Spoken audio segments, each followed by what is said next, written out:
Evan Cross never took anything seriously, not even his job. He was just a technician on Station Hallow Point 9, a massive space station floating above the glowing clouds of Valeria.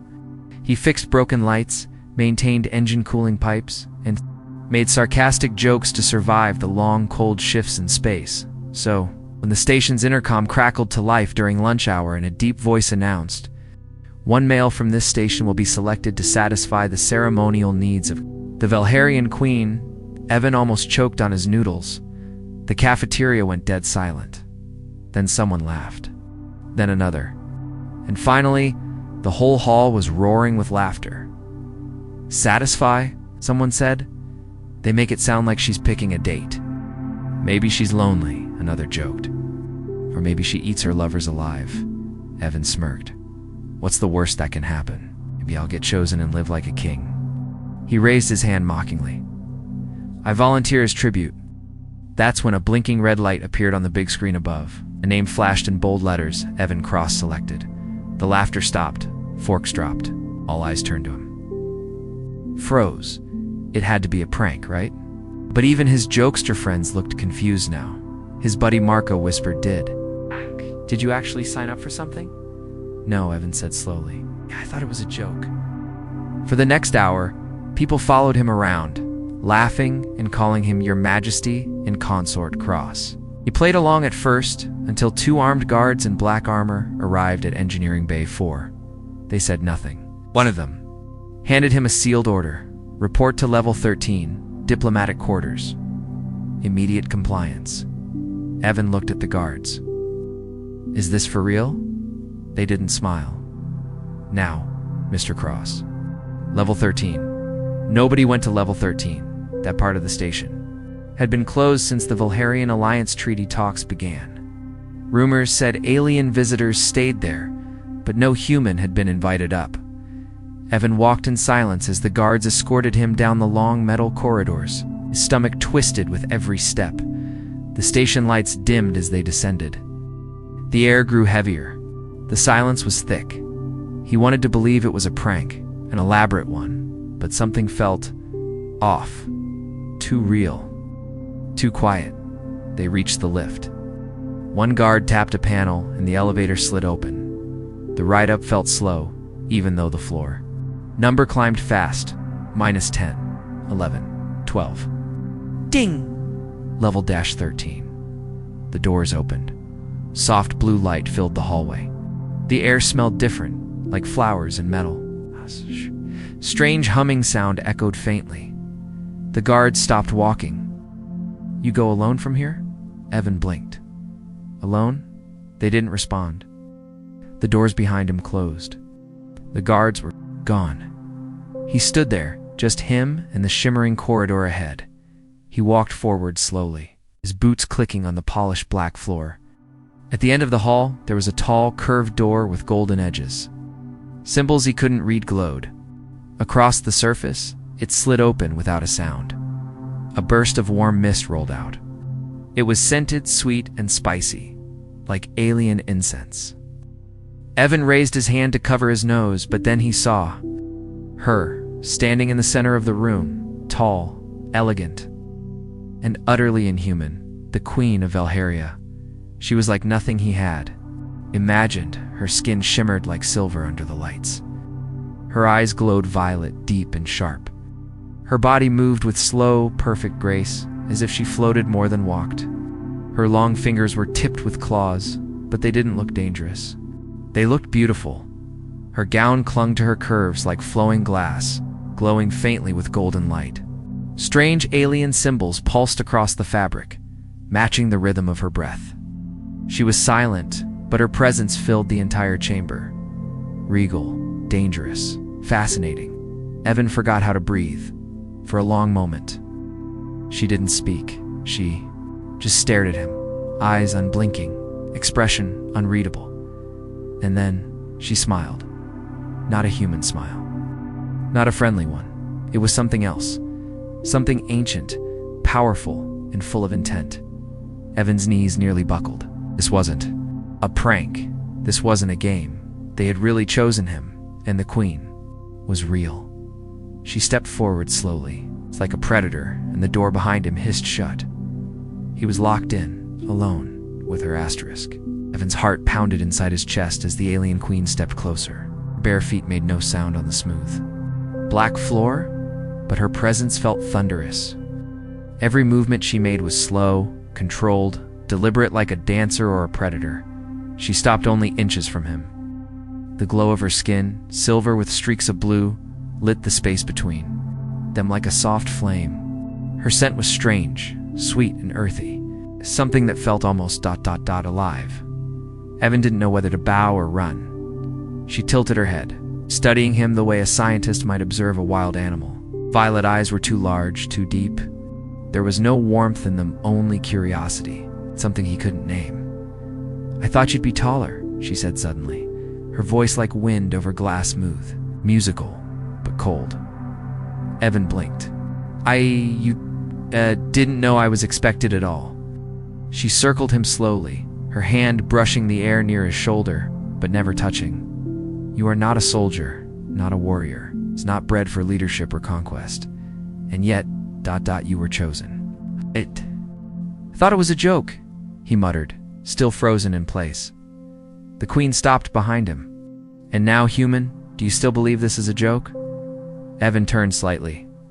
"No, not anymore." "Good." She stepped in front of him again, this time closer, so close he could see the fine ridges across her cheekbones, the shimmer of scales along her neck. Her beauty was alien, yes, but also haunting. She was unlike anything he had seen in his life, and yet there was something undeniably feminine in the way she held herself. Powerful, proud, and lonely. She raised one hand and pressed it gently. To his chest, over his heart. Evan gasped. A warm pulse traveled from her touch, sinking into his skin like heat through a blanket. "I can feel your fear," she said. "That is good. Fear means life. Fear means strength. My people used to fear, but now we are dying." Her hand didn't move. Evan couldn't break eye contact. "Why am I here?" "You are here because we are desperate." She pulled her hand away and turned from him, walking toward a low circular platform at the center of the chamber. With a motion of her fingers, it lit up, revealing symbols and holograms floating in the images of alien DNA strands, hybrid embryos, and medical charts he couldn't understand. "Our bloodline is fading. Our warriors are strong. Our minds advanced, but we cannot bear children any longer. It's not with our own, not fully. The purity we prized for centuries has become poison." Evan took a slow step forward. "So, you want me to help?" She didn't look at him. "Your species is compatible. Not many are. Your strength is not only in your body, but in your biology, your instincts, your unpredictability. Qualities we have long erased from ourselves." Evan swallowed hard. "But why me? I'm just a technician. There are hundreds of stronger, smarter people on this station." The queen finally turned back, and this time, there was something softer in her expression. Not warmth, but understanding. "Because Evan Cross, you were the only one who laughed." That stunned him. "What?" "Thousands of surveillance, logs, profiles, biometric patterns. When the message was sent, most were afraid. Some were silent, but only one laughed. Ow. You had no power, no idea what was real, but still you laughed. That interested me, Evan. Didn't know what to say. It wasn't bravery, it was habit. Humor was his armor. But now that armor felt thin and useless. The queen moved toward a tall, arch-shaped structure at the side of the room. A curtain of soft light rippled there like a wall of water. She looked back at him once. "You may leave now. Shuttle will take you back to your level. But if you walk through this veil, you accept the path. There will be trials, tests. You may fail. You may not survive. But if you do, you will change not just our future, but yours." Evan stared at the shimmering wall. Ow! Every instinct screamed. At him to run? This was insane, impossible. But something in her voice, something in her eyes, made him pause. He had never been chosen for anything before. Not for school awards, not for promotions, not even for date night back on Earth. Was always the sidekick, the extra, a face in the crowd. But now, an entire alien race had looked across species, across galaxies, and picked him. He took a breath, and he stepped through. The light closed around him, like water and the world vanished. He fell forward, not onto ground, but into a new environment. Hot wind blasted against his skin. The sky above was green, filled with burning stars. Alien terrain stretched before him. Sharp red rocks, black sand, roaring shadows. A voice echoed in the air, not hers this time. A deeper one.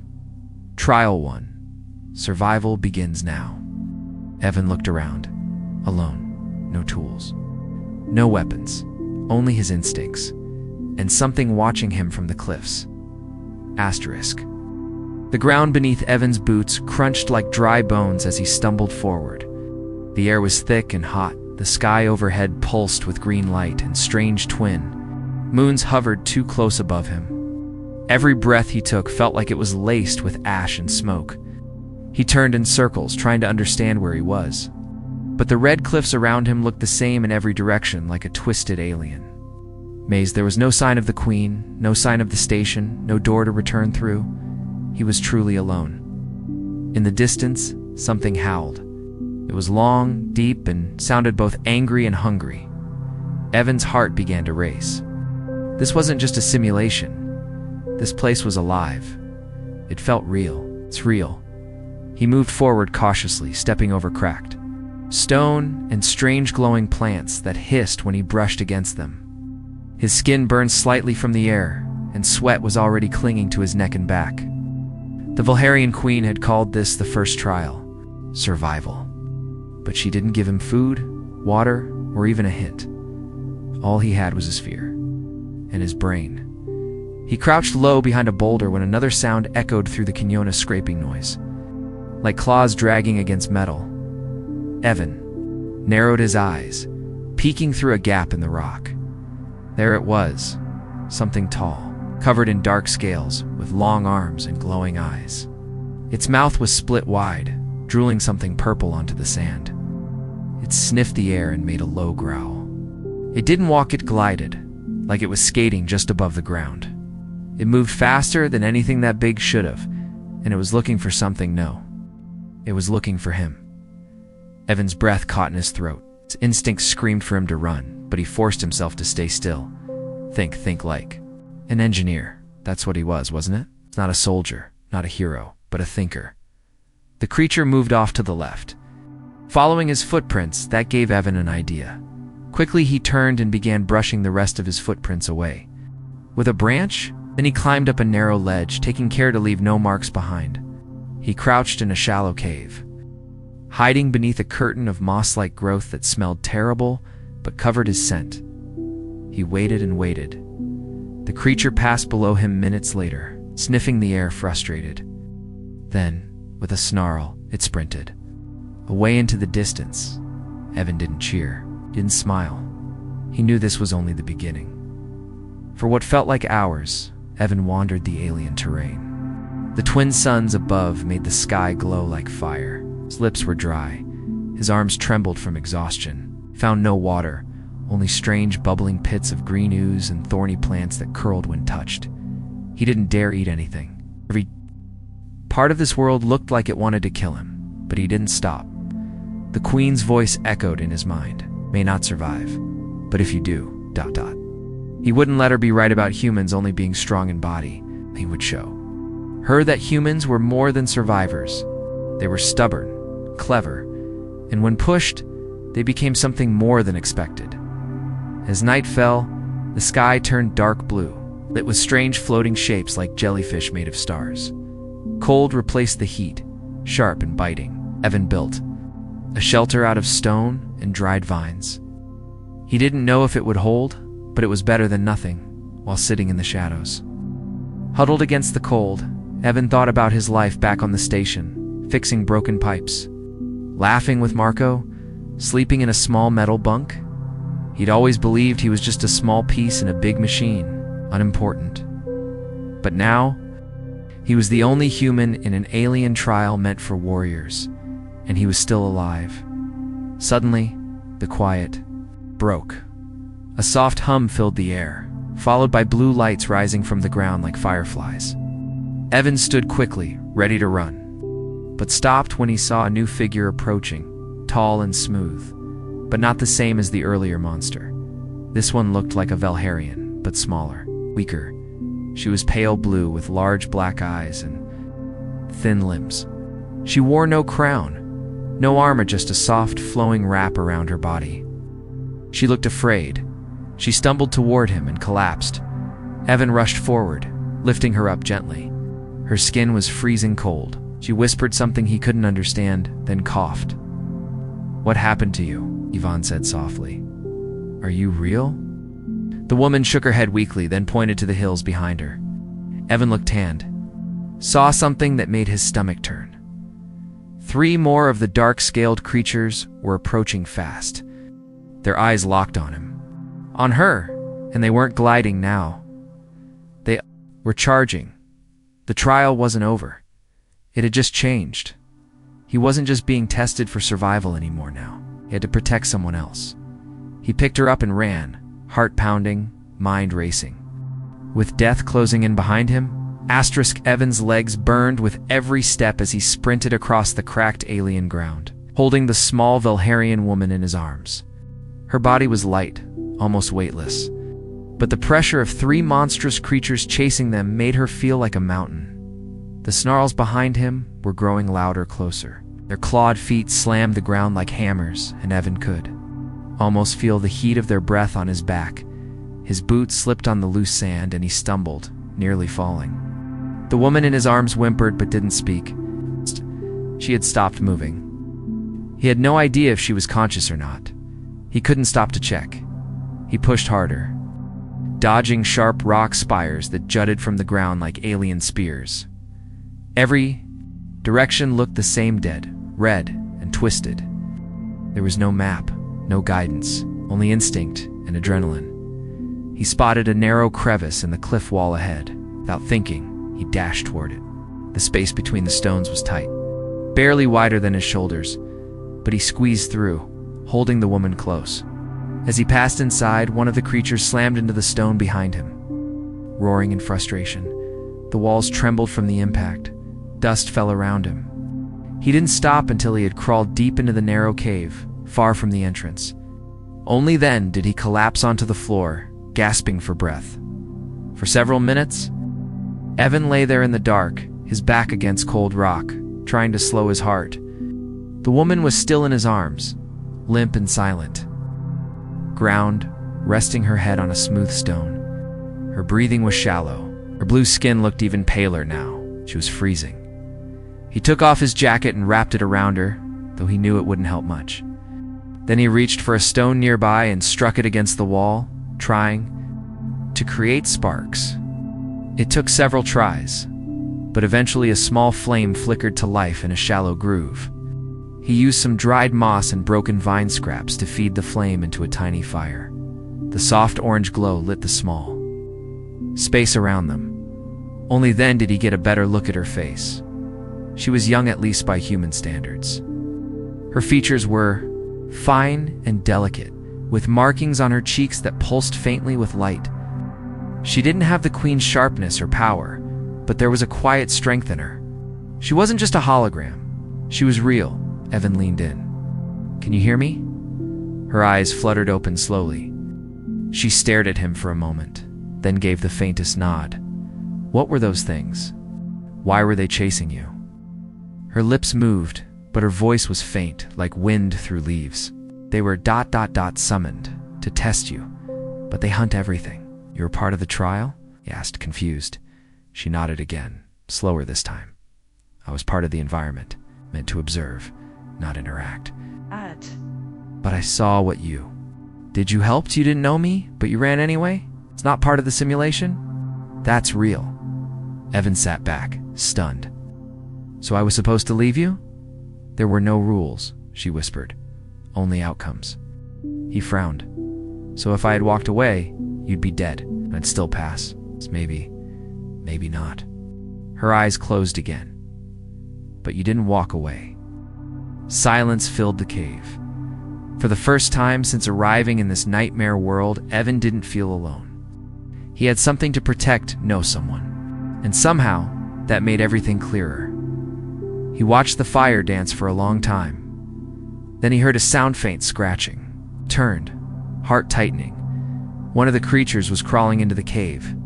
Its massive body scraped against the rock. As it forced its way in, inch by inch, Evan stood quickly and grabbed the sharpest rock he could find.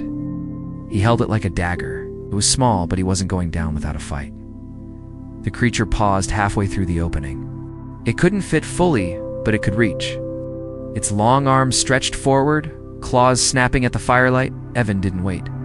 He darted forward and jammed the sharp stone into the creature's eye. It howled and thrashed, trying to retreat, but the narrow cave worked against it now. It couldn't turn fast enough.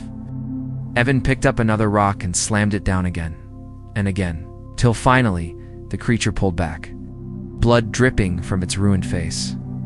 The cave was silent once more. Evan dropped the rock, his hands shaking. He sat beside the fire, chest heaving, covered in dust and sweat. The Valharian woman opened her eyes again. You fought ... For me, he didn't speak for a moment. Then he nodded. You didn't deserve to be hunted like that. No one does. She reached out with a weak hand and touched his wrist. Spark of light passed between them. Small, but real. Like a silent thank you. Evan didn't know what was coming next. But for the first time, he felt like he'd earned something here. Not just survival, but purpose. The cave rumbled softly. A voice echoed from nowhere, deep and powerful. Trial 1, completed. The fire vanished. The world went white. And when Evan blinked again, he was standing back in the Queen's chamber. But this time, he wasn't alone. Asterisk, the light faded slowly, like a fog lifting after a storm. Evan blinked, his vision adjusting to the warm golden glow of the chamber. He was back on level 13, inside the alien queen's private sanctum. The walls pulsed softly with blue veins of energy, and the scent of sweet mist filled the air again. But this time, something had changed. He was no longer alone. Beside him, the pale Valharian woman stood upright. She was no longer weak or trembling. Her form was sharper, now her eyes brighter, posture regal, dumb. Her voice, when she finally spoke, was steady and strong. You did not abandon me even when it would have made your survival easier. Evan glanced at her, still catching his breath. Yeah, well, I couldn't just leave you. The woman turned toward a tall curtain of swirling light. You were not the first human tested, but you were the first who chose compassion over logic. Most fail the first trial. Some survive it. Few protect others within it. Before Evan could reply, the queen herself stepped forward from behind the veil, dressed now in ceremonial armor.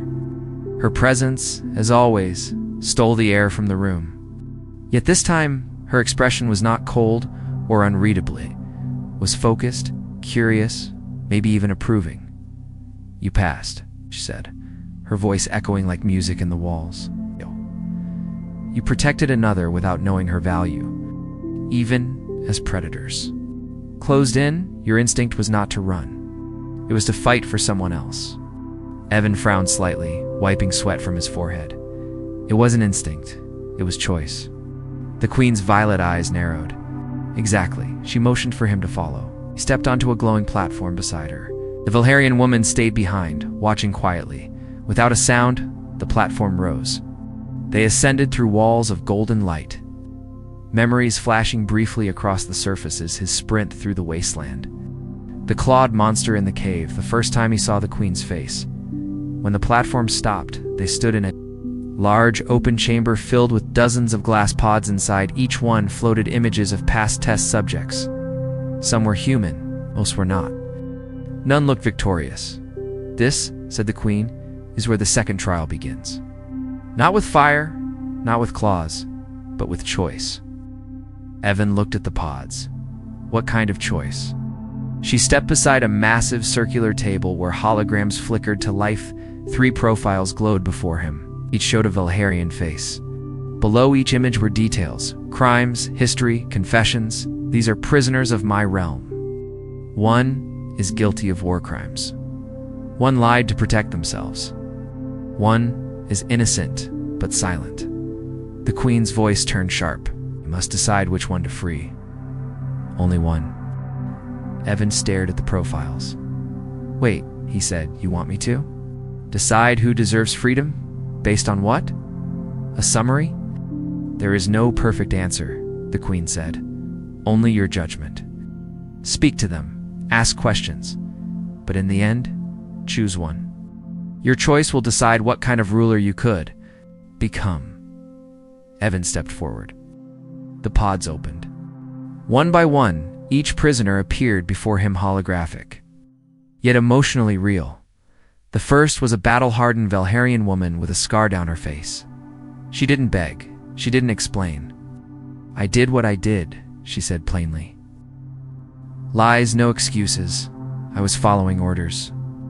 The second was younger, nervous. His words stumbled over each other. I lied, said I was loyal, but I was only trying to survive. It's gotta never hurt anyone. I was afraid. The third was completely silent. Male, middle-aged, with calm eyes and a soft stare. No defense, no denial, only silence. Evan rubbed his temples. This wasn't a trial of strength or speed. It was a test of character. It felt far harder.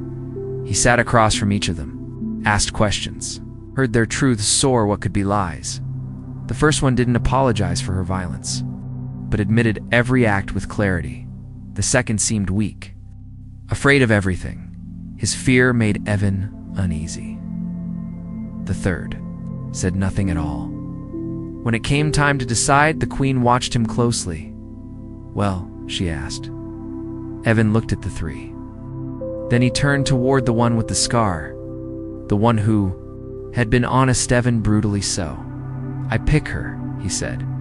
Not because she's innocent, but because she told the truth when she had no reason to. I trust that more than silence or fear. The Queen's eyes glowed brighter. She waved her hand. The other 2 vanished. The scarred woman bowed her head slightly, and then her form faded into light. Evan turned to the Queen. Was that the right choice? There was no right answer, she said. But you made a choice with courage, not comfort.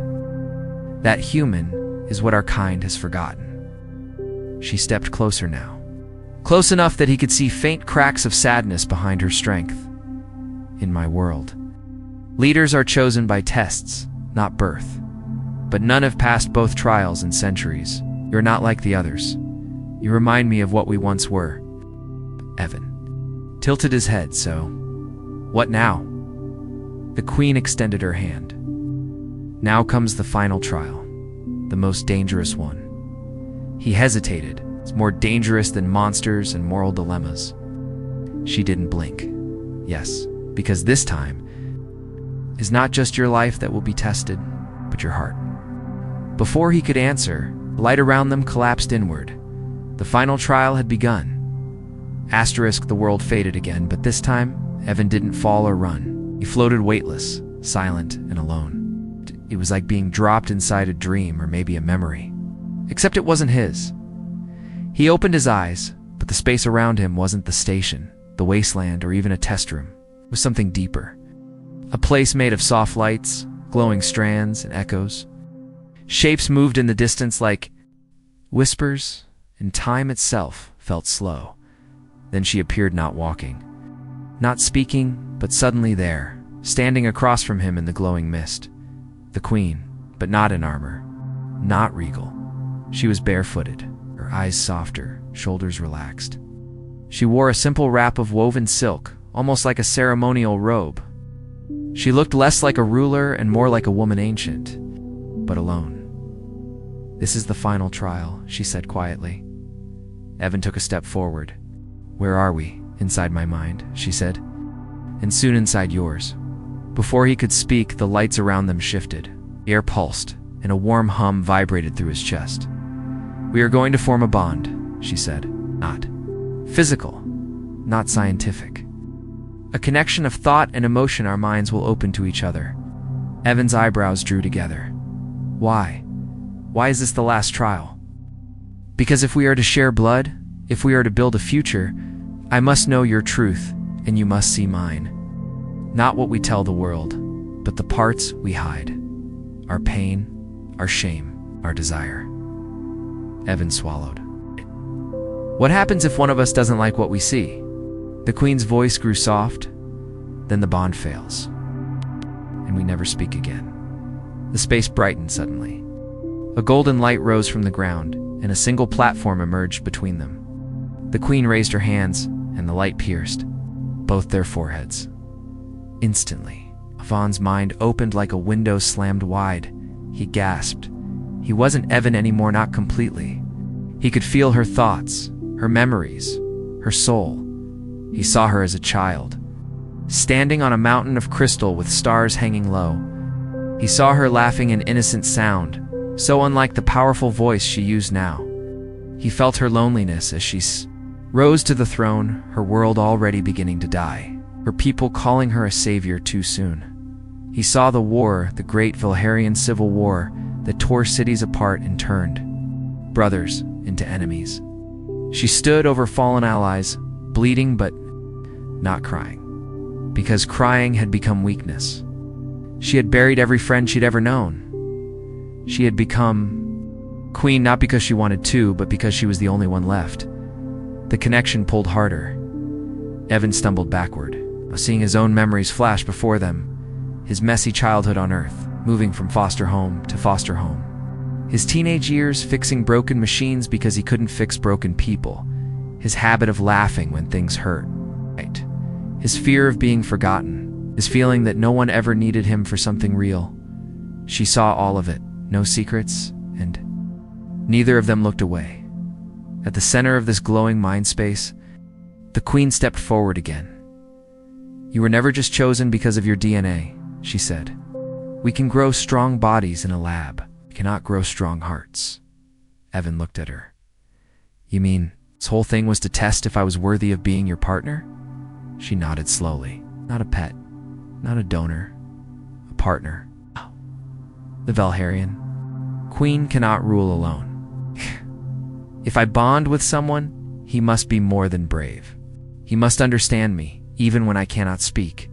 He must not fear me, even when I am cruel. And he must choose me, not because of duty, but because he wants to. Evan felt his chest tighten.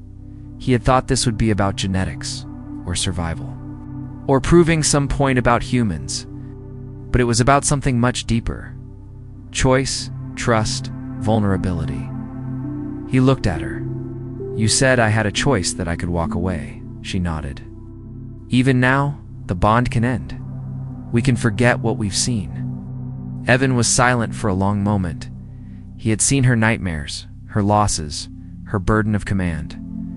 He had felt the cold emptiness of ruling without connection, and she had seen his fear of never mattering, of being passed over again and again. Always left behind, but she hadn't turned away, and neither did he. "I'm still here," he said quietly. "I'm not leaving." The Queen blinked, a slow, almost human gesture. Then she reached out. Her fingers brushed his, and a sudden warmth surged through them both. The lights around them pulsed like stars being born, the air filled with the scent of rain and new life. Their bonds solidified, not by force, but by shared pain, shared understanding. The glowing space around them dissolved. They were back in the throne chamber, but something had changed. The guards bowed as the Queen stepped forward, but this time, she held Evan's hand. "The bond is complete," she announced. "The trials are over." All eyes turned to Evan, not with confusion, but with recognition. He wasn't just the human chosen for testing. He was now the Queen's consort by Valharian law.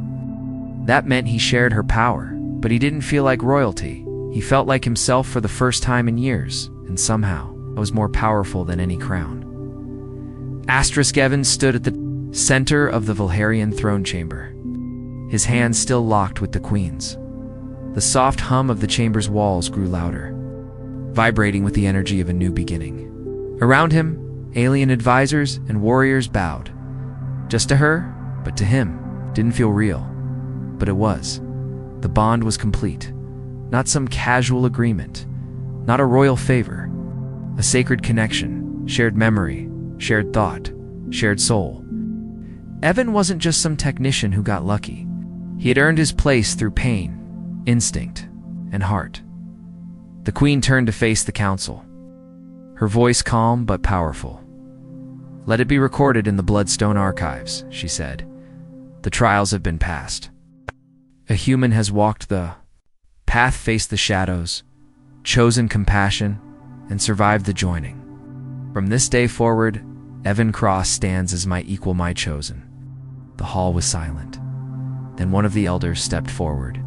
His skin was dark silver, his eyes dim with age, and his voice cracked like old wood. "This has never been done before. The last joining happened 500 years ago, and never with another species." The Queen held her chin high. "Is exactly why it must be done now. Our future is not in our past. It is in our evolution." The elder stared at Evan. "You are human. Your kind is loud, messy, emotionally unstable." Evan didn't blink. "You're not wrong. But maybe that's why we change things. We feel too much. We make mistakes. But we learn. We grow. I didn't ask for this. I didn't dream of being royalty. I just didn't walk away. And sometimes, that's enough to change the world." The elder gave a slow nod. "Then may your union shape the stars." The Queen stepped down from the dais, her long cloak trailing behind her, glowing with lines of ancient symbols. She walked beside Evan, not in front of him, not behind. Beside, together, they left the chamber, entering a private hall where only bonded pairs were allowed. Once inside, the energy shifted. The lights dimmed. The walls closed in, more intimate, more quiet. For the first time, we were truly alone again. Evan sat on a round platform that hovered slightly off the floor. The Queen joined him, her expression thoughtful. Almost tender. "You don't have to stay," she said. He looked at her, surprised. "What? You completed the trials? You proved your worth? If you wish to return to your world, to your station, I will not stop you." He stared at her in silence. After everything, the heat, the fear, the pain, the bond, she was still giving him a way out. "I don't think I belong there anymore," he said finally. "Not because I'm different now, but because I was always meant for something more. I just didn't know it until now." She nodded slowly. "You were never ordinary, even when you believed you were." He leaned forward, meeting her gaze. "So, what happens next?" He reached out, placing a hand over his heart.